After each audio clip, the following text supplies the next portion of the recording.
GSM, a Cheltenham-based tech firm, believes complex combination of microchips, scanners and shared ledgers offer the Prime Minister a viable alternative arrangement to the insurance mechanism to avoid a hard border.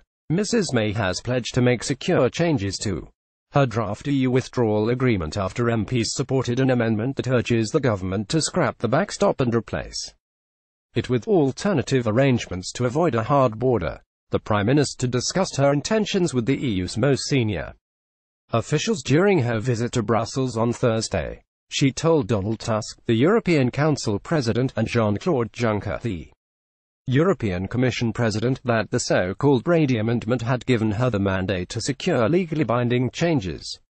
But according to EU sources, Mrs May failed to reveal what her alternative arrangements for the backstop actually are. Andrew Bird, CEO of tech firm GSM, urged the government and EU to consider technology in order to break the impasse. He said, "We need to kill this myth that technology for solving the Northern Ireland backstop is not ready or secure enough."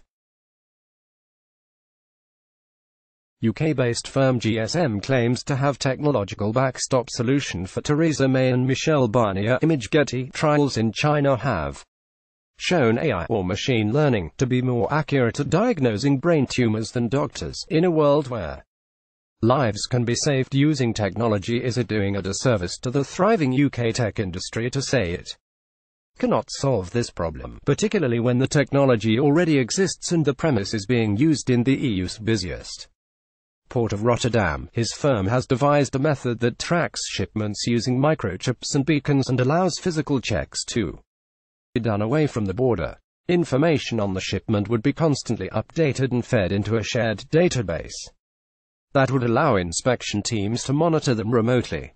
Important standards data can also be inputted to ensure products that are in breach of EU regulations raise a red flag, enabling them to be stopped before crossing the border. I know the civil service and the EU are worried about VAT, taxes and excise duties and how to collect them, but using self-executing smart contracts, these payments can be automated, triggering at the same time the goods cross the border. Mr.